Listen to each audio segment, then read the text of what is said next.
Here's Brody Brazil. You know, baseball just had a pretty tough week in regards to betting on sports. The league suspended 5 players, 4 of them for a span of a year, 1 of them for the rest of his life for betting on actual Major League Baseball games. And now there's a new issue with baseball and betting, which we'll get into in a second. It's more serious, it needs more attention, but we'll actually start a couple months ago. During the NBA season, The Athletic did this story of what NBA players were encountering during their regular season games. The headline said, "New scene at NBA games, fans screaming at players about their losing bets." The Athletic said NBA players have always gotten an earful from fans, and it's understandable. The proximity of fans to the court, there's really no barrier. If you have courtside seats, you're right there on the court, whether at home or on the road. It comes with the job of being a basketball player. But this season, it's getting darker, The Athletic reported, for basketball players. The recent surge in legalized gambling in every pro league and throughout college athletics has impacted American sports in ways thought unimaginable just a few years ago. But along with the potential good that hundreds of millions of dollars in new revenues of gambling and betting bring to the NBA and other leagues, something new and ominous has arrived. Verbal abuse directed at players and coaches based solely on fans' wagers. And I'll stop right there. You can put the obvious connection together. This is exactly now what baseball players are starting to notice, encounter, talk about more, report to the league, and show some concern about. This is not a good trend with the NBA and now what's happening with Major League Baseball. Some of the players spoke about this. PJ Tucker of the Clippers said, quote, "It's getting outrageous. It's kind of getting crazy. Even in the arenas, hearing fans yelling at guys about their bets, it's unreal. It's a problem. I think it's something that's got to be addressed." Jason Tatum of the Boston Celtics said, quote, "You see people on Twitter, fans going back and forth with players on Twitter about how you lost their money. I guess it's kind of funny. I don't know. I guess I do feel bad when I don't hit people's parlays.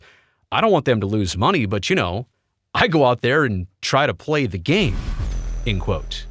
Tyrese Halliburton had one of the stronger quotes from the Indiana Pacers. He said this, quote, "To half the world, I'm just helping them make money on DraftKings or whatever.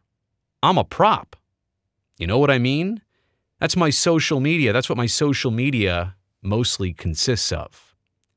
Cole Anthony of the Orlando Magic said this, quote, "There were a few parlay bets where I was just like, this is sickening. Not sickening, but it's funny in a way to see this stuff and see how serious a lot of people take this," end quote.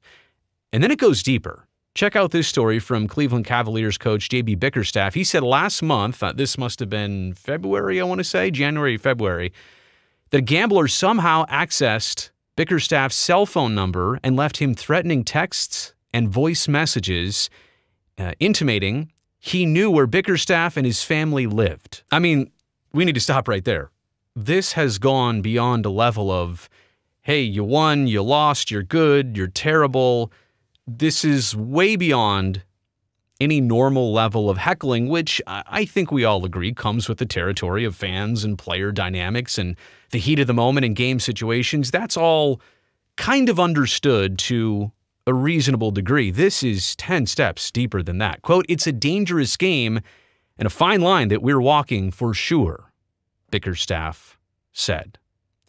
So that brings me now to Major League Baseball. That was all the basketball stuff and a problem that they had been encountering during the last NBA season. The headline from USA Today and the article by Bob Nightingale says, "Getting death threats from aggravated gamblers, MLB players starting to fear for their safety."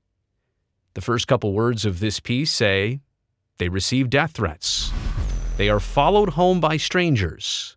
They are Major League Baseball players who can tell you all about the menacing threats that have been inflicted upon their lives since MLB and gambling companies got into bed together. Paul Sewald of the Arizona Diamondbacks, among other players, were quoted in this piece. He said, "You hear it all, man. You blow a save, you don't come through, you get it all. Blank you, you suck, you cost me all of this money. Blank you, blank your family, I'm going to kill you and then kill your family. It gets ugly really quickly. It's scary and it's sad. It used to be fans who are upset because you blew the game for the team, but now it's gambling. These people don't really care about the Diamondbacks. They just care about their bets. And we're talking about money that they don't have, that they're losing. So it's a very scary spot, end quote. The piece by USA Today, which I encourage you to go read. I don't mean to steal all of it here for the purpose of this video, but I want to give you bits and pieces to kind of give you the context. One MLB general manager told USA Today Sports that he received death threats delivered directly to his house, requiring police protection. Quote, I remember being followed home one time when I was playing for Cleveland. Diamondbacks reliever Logan Allen said, I had a really bad game and this guy follows me home and starts cussing at me, telling me I cost him all of this money. Matt Chapman of the San Francisco Giants was also quoted in this piece, so was Logan Webb. Chappie says, quote, fans used to say normal things like, you're a bum. Now that they have all this money on us, fans will talk a lot of blank to us. I even have fans Venmo requesting me for money. I had to change my Venmo, which seems small scale in the big picture of things here, but you understand, like, this really is a thing. This is a trend. Players are not one to overly complain about scenarios and circumstances. Trust me. They want to come across as professional. They don't ever want to have the reputation of complaining too much about this or that, especially when it comes to fans. But my point is, when this many players are speaking up about something, it is a real thing. So these are my things to know, which I'll add on. The piece included some of this information. Multiple players were quoted in that story by Bob Nightingale. This was not just 2 or 3 players that all seemed to have some unusual circumstances. This seems like a pretty widespread and widely understood problem that baseball players are going through right now.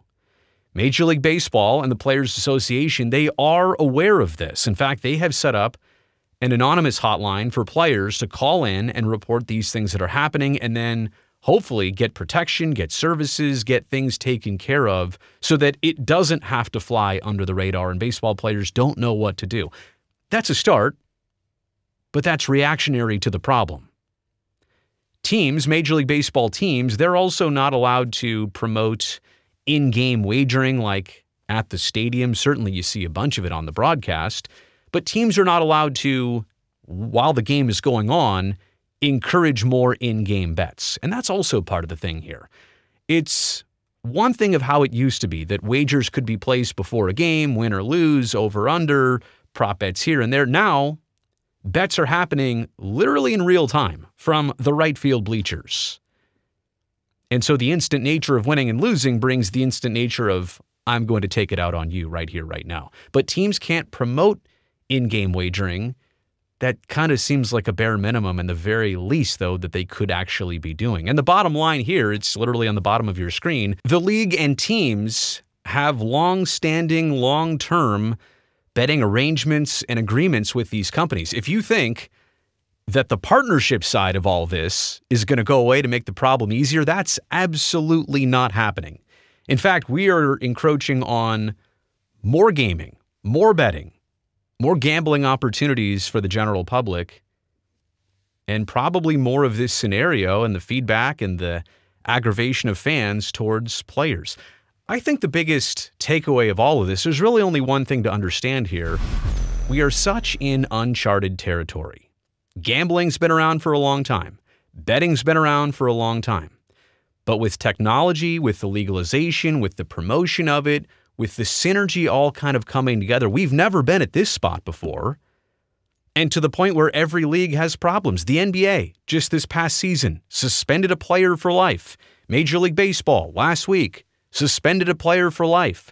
This doesn't happen every year, every decade, like a couple times a century in the last century. So we are starting to see a trend of things like this happening more, and there has to be a reason. And it's the amplification of gaming and betting, which, hey, if you do it responsibly, it's just like enjoying other things in life. They're fine in moderation, and for most people, it's not a problem. So if I'm speaking to you and you're taking offense to this, You may not be part of the problem, but for those out there who are, for the certain percentage who this just doesn't work or work well for them, then it is a problem. And I don't know that this can entirely continue at the same rate or trajectory with betting and gaming and baseball and basketball specifically, and kind of the way things are going. So we'll see what course corrections take place, but I'll tell you that nobody's willing to forego the partnerships that are already cemented in. You've made it here to the end of this video. You know I appreciate that. Thumbs up down below. That'll greatly help me, this video, and this channel. And by the way, if you've never seen me before, I'm actually happy about that. Welcome to the channel. I'd love to have you come back, so do me a favor, go down there and hit that subscribe button.